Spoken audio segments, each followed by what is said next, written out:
សួស្តីពុកម៉ែបងប្អូនអរគ្នាថ្ងៃនេះយើងមានមុខម្ហូបប្រមុខចែកជូនបងប្អូនអញ្ចឹងបងប្អូនទាយមើលអានេះមុខម្ហូបអីឃើញខ្ញុំបុកអញ្ចឹងបងប្អូនអញ្ចឹងម្ហូបខ្ញុំពីច្រើនខ្ញុំយកធ្វើម្ហូបបែបអញ្ចឹងច្រើនញ៉ាំឲ្យឆ្ងាញ់អានេះគឺបុកកាពិបងប្អូនបុកពីឆ្អិនណាបងប្អូនអញ្ចឹងគ្រឿងផ្សំវាងាយត្រប់ពុតញងម្ទេសម្ដេងខ្ទឹមសខ្ទឹមក្រហមយើងយកវាទៅដាក់លើខ្ទះហើយយើងដាក់ទឹកបន្តិចដើម្បីវាសពប់មានថាឲ្យឆ្អិនបន្តិចបងប្អូនកុំដាក់ច្រើនពេកបន្ទាប់ពីសពប់ហើយបងប្អូនលីងវាធ្វើម៉េចឲ្យក្រៀមល្អដោយសារតែកុំក្រៀមខ្លាំងពេកហើយក៏កុំខ្លោចបងប្អូនអាហ្នឹងឈ្ងុយម្ដេងឈ្ងុយត្រប់ញងឈ្ងុយម្ទេសហ្នឹងឲ្យបុកទៅឆ្ងាញ់អាហ្នឹងគឺរសជាតិបែបអញ្ចឹងបងប្អូនលេងប៉ុណ្ណឹងមកលេងប៉ុណ្ណឹងហើយឆ្ងាញ់បងប្អូនលេងប៉ុណ្ណឹងហើយយើងយកទុកដាក់ចានឲ្យត្រជាក់សូមយកទៅបុកបើបុកទាំងក្តៅទៅវារៀងលួយបល់តិចអញ្ចឹងបងប្អូនតបមកបងប្អូនយកកាពិទៅដុតនៅក្នុង microwave បងប្អូនអាំងក៏បានឲ្យទៅធ្វើម៉េចឲ្យទៅឆ្អិនព្រោះបុកកាពិត្រូវតែឆ្អិនកាពិអញ្ចឹងបានឆ្ងាញ់អញ្ចឹងបន្ទាប់មកគឺមានគ្រឿងផ្សំបន្តគឺមានបកាហើយនិងត្រីអញ្ចឹងបងប្អូនបាច់មានត្រីក៏បានដែរមានតែបកាក៏បានដែរមានតែត្រីក៏បានអត់បកាក៏បានដែរអញ្ចឹងអាពីរហ្នឹងគឺមួយណាក៏បានដែរគ្រាន់តែយើងឆ្ងាញ់យើងលៃបន្ថែមគ្រឿងទៅចង់ថែមត្រីច្រើនជាងបកាក៏បានឬក៏ថយយើងធ្វើម៉េចអានេះគ្រឿងផ្សំយើងអាចរកនៅតាមផ្ទះតាមទូនឹងទូទឹកកកបានបាច់ចាំខ្វល់បើសិនជាយើងបាច់រកបកាអញ្ចឹងយើងដាក់កាពិចូលបងប្អូនបុកឲ្យម៉ត់មកបងប្អូនដាក់កាពិចូល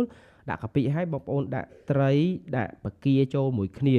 យើងបុកមួយគ្នាឲ្យម៉ត់មកបងប្អូនជាពិសេសបកាយើងបុកឲ្យម៉ត់ទៅព្រោះខ្ញុំស្ងោររៀងឆ្អិនរៀងរឹងចឹងទៅបុកទៅវា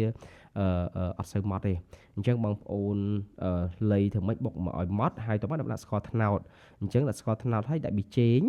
ហើយតោះមកយើងលួចទឹកត្រីបន្តិចបងប្អូនហើយអញ្ចឹងយើងបុកវាធ្វើម៉េចមកម៉ត់បងប្អូនមើលមកម៉ត់មកថាឆ្ងាញ់កុំម៉ត់ខ្លាំងពេកបងប្អូនប៉ុណ្ណឹងបានហើយឃើញវីដេអូខ្ញុំប៉ុណ្ណឹងមកកុំបត់ពេកអញ្ចឹងយើងជូរដាក់ចានហើយយើងច្របាច់ក្រូចឆ្មាអញ្ចឹងគ្រឿងផ្សំបន្ទាប់គឺក្រូចឆ្មាហ្នឹងហើយរសជាតិបងប្អូនគឺជូរអែមប្រៃឡំផ្អែមតិចជូរអញ្ចឹងរសជាតិគឺឆ្ងាញ់ជូរអែមខែជូរអែមហ្មងអញ្ចឹងរសជាតិកអាស៊ីយើងញ៉ាំបានហើយបងប្អូនអញ្ចឹងណាហើយអាស្រ័យលើបងប្អូនចូលចិត្តប្រៃធ្វើប្រៃទៅចូលចិត្តហឹរថែមម្ទេសថែមអញ្ចឹងបើខ្ញុំធ្វើតែញ៉ាំទូទៅខ្ញុំក៏មិនហឹរពេកទេម្ទេសប្រហែលជា4 10គ្រាប់ប៉ុណ្ណឹងបងប្អូនអញ្ចឹងវាអាចហឹរគួរសមអញ្ចឹងកាពិយើងមួយចានហើយបងប្អូនបុកកាពិនេះគឺឆ្ងាញ់ខ្ញុំធានារសជាតិគឺឆ្ងាញ់បងប្អូនធ្វើតាមខ្ញុំអូឆ្ងាញ់បងប្អូនតបមកយើងមានលក់យើងមានខ្ញីយើងមានការ៉ុតយើងមានអីយើងទៅគ្រប់មុខបងប្អូនចូលចិត្តហូបអីថែមនឹងមកហើយបន្ទាប់មកយើងធ្វើទៅស្អំបងប្អូនយើងធ្វើស្អំជៀនពងណាហើយស្អំយើងលាងស្អាតមកយើងហាន់វាអញ្ចឹងខ្ញុំអត់បេះទេស្អំជាទូខ្ញុំហាន់អញ្ចឹងហ្មងហើយបន្ទាប់មកយើងដាក់មានទឹកស្អ៊ីវមានរ៉ូឌីមានស្ករមានប៊ីចេងបន្តិចហើយវាយម៉ត់អញ្ចឹងរសជាតិគឺអត់ប្រៃទេគឺឡំទេព្រោះយើងញ៉ាំជាមួយនឹងកាពិបុកអញ្ចឹងឆ្ងាញ់ណាបងប្អូនរសជាតិមានថារសជាតិដែលយើងធ្វើនៅផ្ទះហ៎បងប្អូនអញ្ចឹងវិធីសាស្ត្រណាចៀនពងស្អំនេះបើបងប្អូនចៀនធម្មតាក៏ធម្មតាតែបើខ្ញុំមិនធម្មតាតែហ្មងគឺខ្ញុំចាក់ចូលខ្ទះក្តៅខ្លាំងហើយគឺខ្ញុំច្បល់វាបែកដូចឆាទូទៅយ៉ាងខ្ញុំឆាវាបែកពេញហ្នឹងដល់ឆាអញ្ចឹងបងប្អូនណាគឺឆ្អិនល្អណាស់ឆ្អិនទាំងពងមាន់ឆ្អិនទាំងស្អំហ្មងតបមកយើងប៉ុនវាឲ្យស្មើវិញមកគឺស្អាតដូចដើមអញ្ចឹងបងប្អូនឃើញហ៎ត្រឡប់មកអត់ជាប់ខ្ទះទៀតដាក់បឹបមក